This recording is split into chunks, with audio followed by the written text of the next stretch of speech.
तो आज हम डिस्कस करने जा रहे हैं एक बहुत ही इम्पोर्टेंट टॉपिक है कि लाइफ कैसे ऑर्गेनाइज होती है। लेवल्स ऑफ ऑर्गेनाइजेशन मतलब तंजीम साजी के दर्जात। तंजीम साजी किसकी? ज़िंदा चीज़ें जो होती हैं जैसे इंसान है, बाकी जानदार हैं, उनकी जो लाइफ होती है उसकी ऑर्गेनाइजेशन, उसकी वो मनज़म कैसे होती है, वो लाइफ उनकी लाइफ स्टार्ट कैसे होती है, कौन कौन से उसमें लेवल्स आते हैं या स्टेप्स आते हैं। ठीक है, तो इस चीज़ को हम डिटेल के साथ स्टडी करेंगे।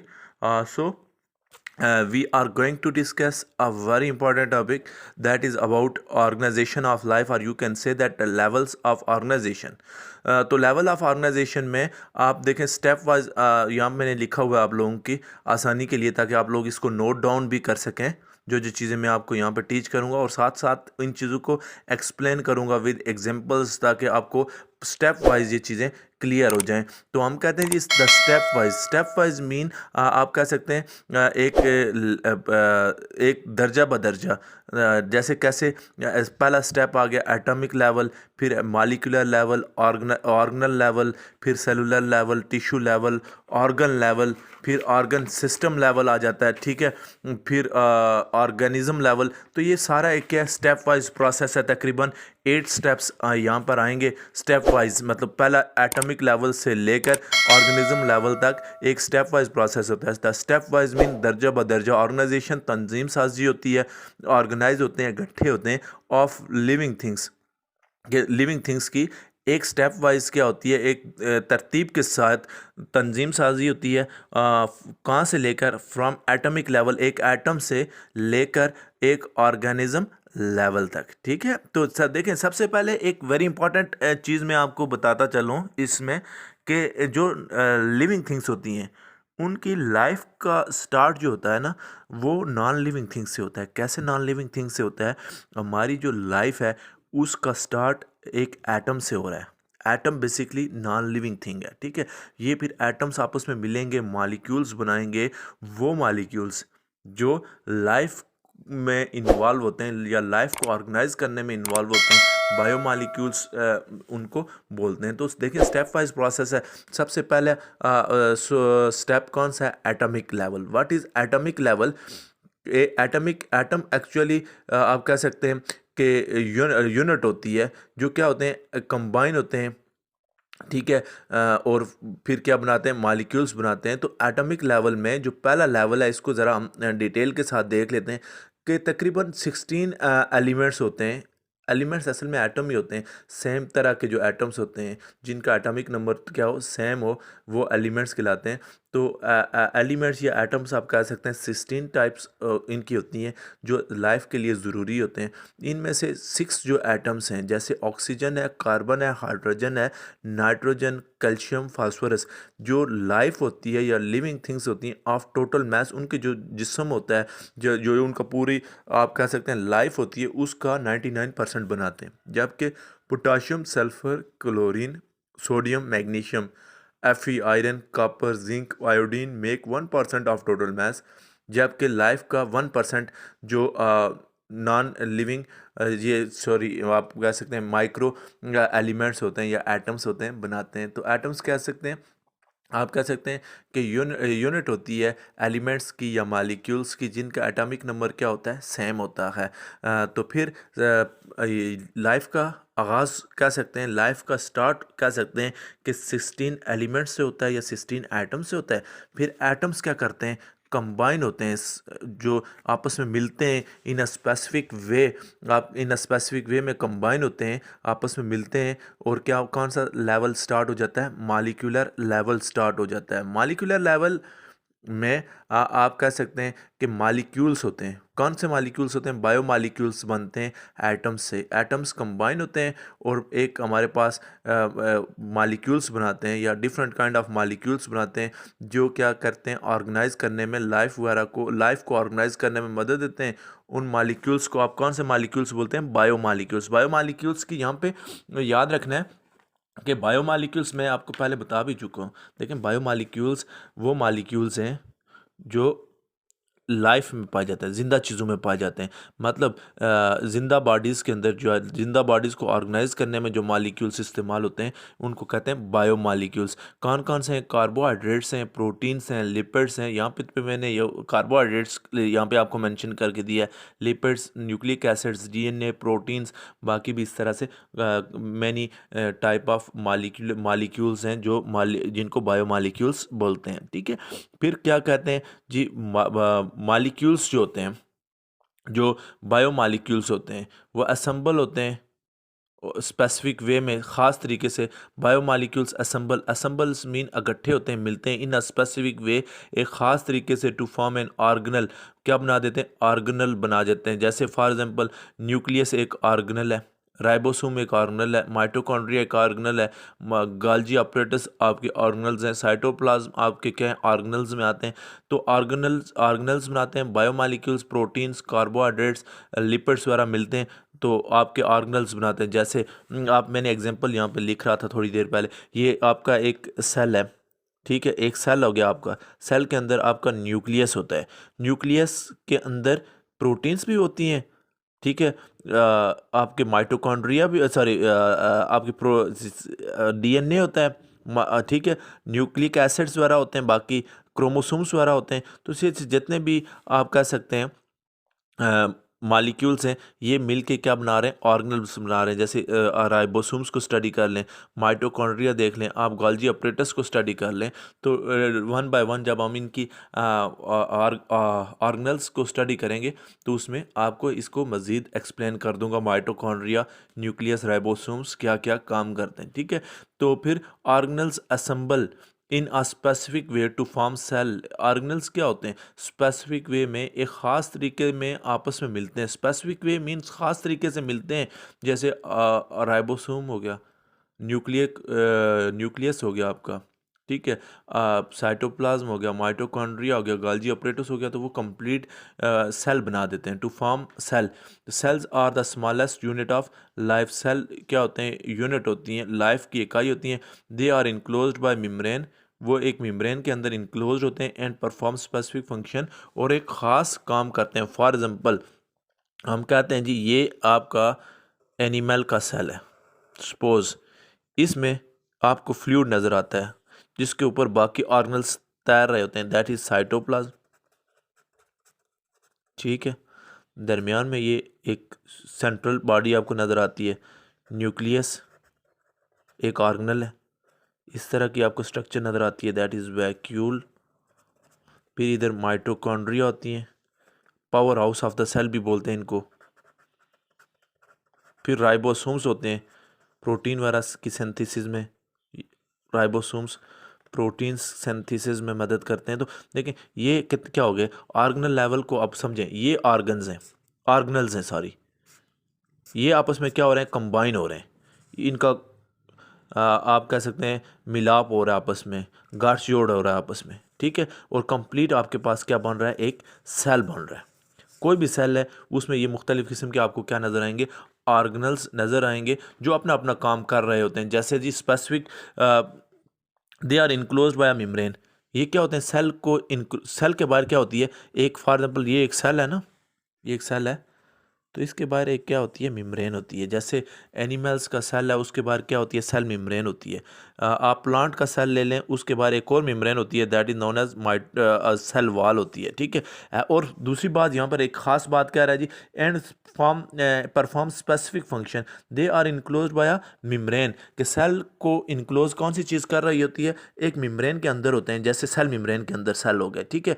और एंड परफॉर्म स्पेसिफिक फंक्शन, कैसे स्पेसिफिक फंक्शन जी? हर सेल एक खास काम करता है। जैसे आई सेल है, ठीक है, वो क्या करते हैं? देखने में मदद देते हैं। आई के अंदर कौन सेल होते हैं? रॉड सेल्स होते हैं। रॉड सेल सिर्फ देखने में मदद देते हैं, कौन सेल्स वगैरह रंगों में डिफ्रेंशिएट करने में मदद देते हैं।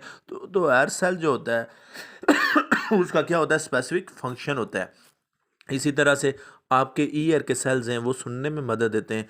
आपके जो नोज़ के सेल हैं वो आपको चीज़ें सूंघने में मदद देते हैं। तो हर सेल का एक स्पेसिफिक काम होता है, एक स्पेसिफिक फंक्शन होता है। तो नेक्स्ट देखिए, सेल जो होते हैं वो आपस में, जैसे एग्जांपल मैंने यहाँ पर सेल कोई दी हुई है, मसल के सेल होते हैं, ठीक है, जो मसल बनाते हैं, ठीक। फिर आपके एपिथेलियल सेल होते हैं जो स्किन में पाए जाते हैं ज़्यादातर। कनेक्टिव सेल या टिश्यूज़ होते हैं, स्किन होती है, न्यूरॉन के सेल्स होते हैं या नर्व सेल्स होते हैं, ठीक है। फिर सेल आपस में मिलते हैं तो क्या बनाते हैं आपके पास टिश्यू लेवल।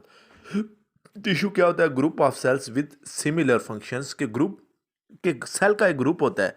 जैसे हम कहते हैं जी, फॉर एग्जांपल ये आपकी एक उंगली है, उंगली आपकी बन रही है, तो ये फॉर एग्जांपल लेफ्ट साइड की लेंथ में क्या कर रहे हैं?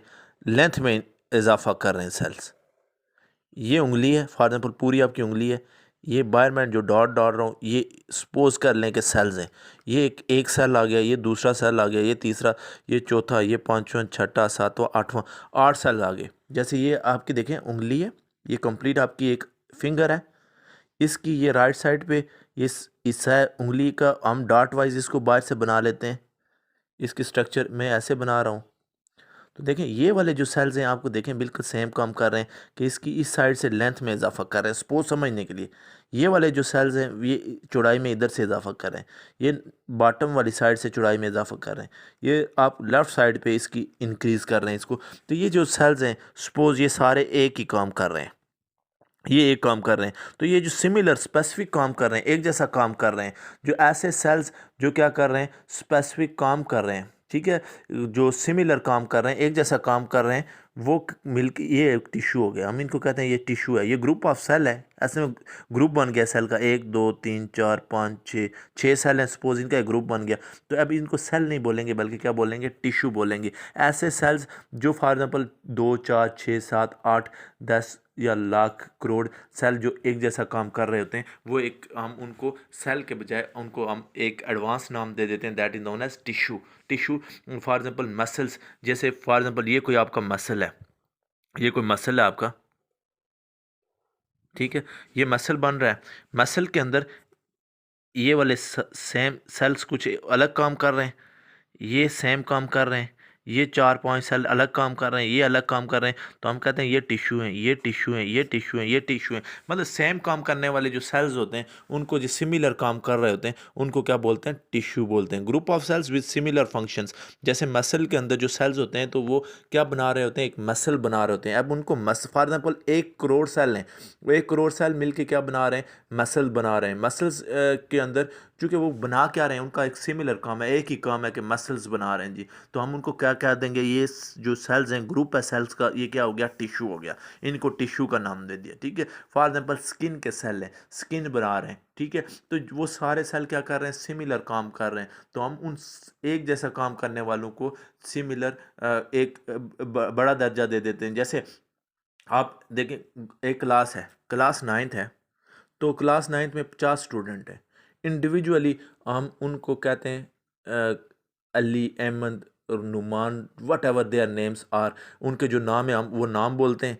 लेकिन एज अ होल उनके लिए हम क्या बोल देते हैं? ये क्या हो गए हैं? एक एक ही काम कर रहे हैं, एज वाइज भी तकरीबन सेम होते हैं, काम भी वो सेम ही कर रहे होते हैं, क्योंकि क्लास 9th में पढ़ रहे हैं, 9th क्लास का लेवल कर रहे हैं, सेम काम कर रहे हैं। तो हम उन्हें एक बड़ा दर्जा दे देते हैं जी, क्लास 9th। वो कौन सी स्कूल क्लास के बच्चे? 9th के। तो 9th, हम 9th कह सकते हैं। आप स्टूडेंट्स जो हैं उनको आप कह सकते हैं वो सेल हैं।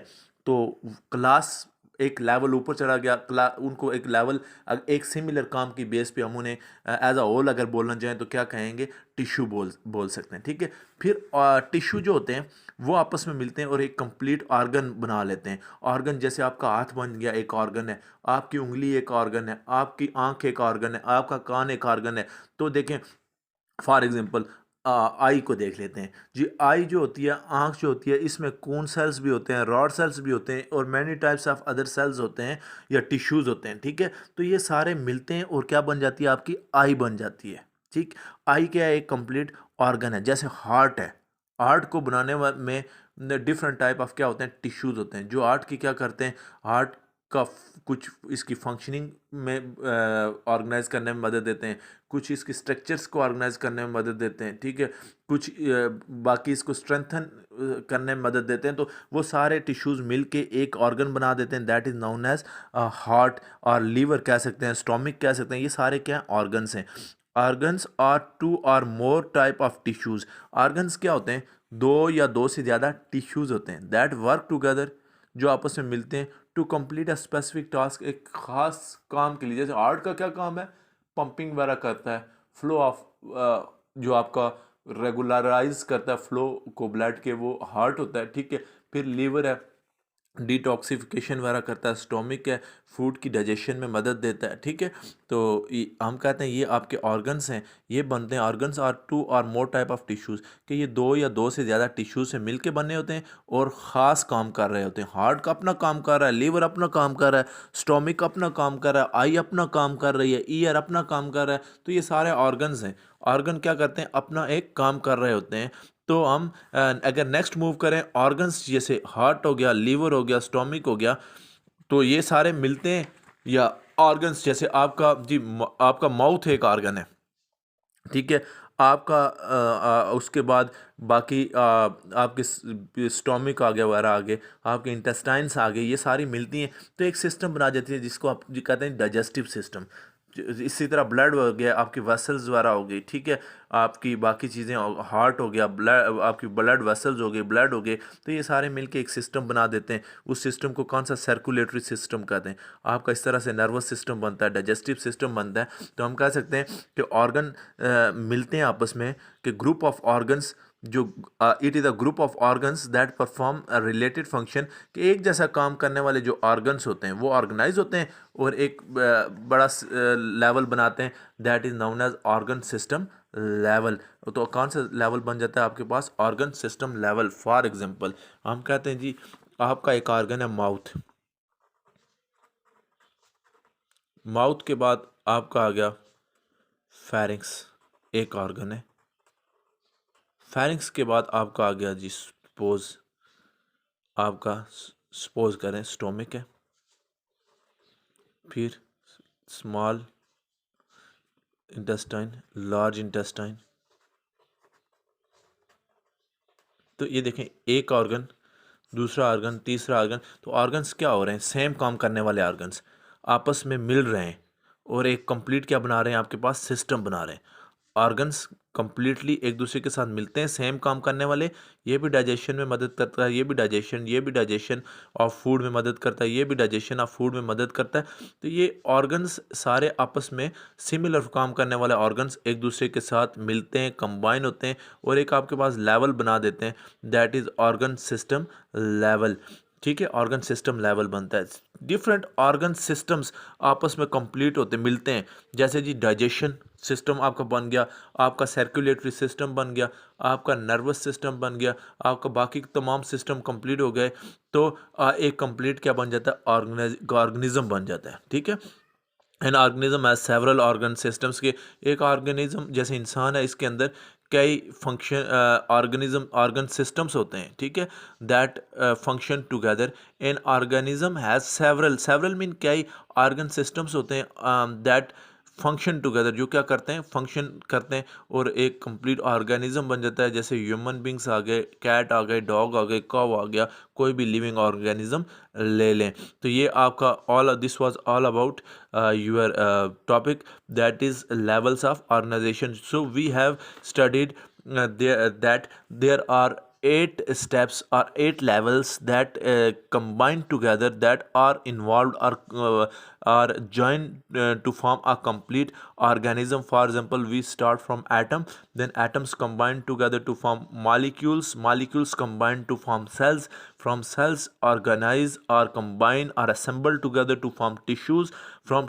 tissues you can say that organelles are forms, from organelles you can say that the cells are formed. Sorry, revising again. For first of all, atom, we have atoms, then molecules, second level. Then from molecules we move to organelles, then cells to tissues to organs to organ systems to organism।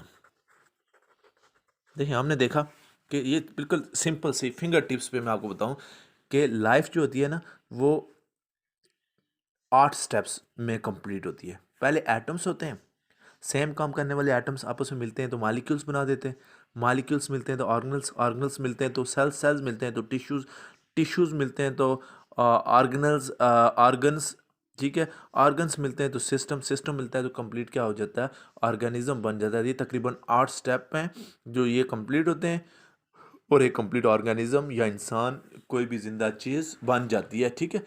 फिर यहाँ से मैंने कुछ extra information के लिए आपके पास लिखा है कि सेलुलर ऑर्गेनाइजेशंस में ऑर्गेनिजम्स को कैटेगराइज करें तो 3 कैटेगरीज बनती हैं। एक सेल वाले ऑर्गेनिजम्स जो क्या करते हैं,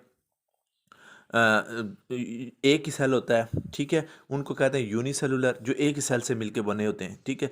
कॉलोनियल भी एक ही सेल से मिलके बने होते हैं लेकिन ये इकट्ठे रहते हैं, सेल इकट्ठे रहते हैं तो हम कहते हैं ये कॉलोनियल हैं, कॉलोनी की फॉर्म में रहते हैं। वॉल्वॉक्स इसके एग्जांपल है, ठीक है। फिर मल्टी सेलुलर मीन कई मैनी टाइप ऑफ सेल से जो मिलके बने होते हैं उनको क्या बोलते हैं, multicellular organisms are categorize unicellular, multicellular, colonial on the basis of the organization of cells। One cell वाले जो होते हैं, वन सेल वो unicellular, uni mean one cell. Colonial ये भी एक ही सेल होता है लेकिन ये कॉलोनी की फॉर्म में रहते हैं, इकट्ठे रहते हैं, मिल के रहते हैं, सेल मिल के रहते हैं इसमें, ठीक है, ऑर्गेनाइजेशन में। फिर मल्टी सेलुलर, मल्टी मीन कई, मैनी सेल्स ऑर्गेनाइज होते हैं। कौन से ऑर्गेनिजम्स बन जाते हैं, मल्टी सेलुलर, जैसे ह्यूमन बींग्स, मस्टर्ड सरसों का पौधा, फ्रॉग, मेंढक वगैरह। तो ये आज का टॉपिक था। होपफुली आपको ऑर्गेनाइजेशन ऑफ लाइफ या लेवल्स ऑफ ऑर्गेनाइजेशंस के जो लेवल हैं आपको समझ आ गए होंगे।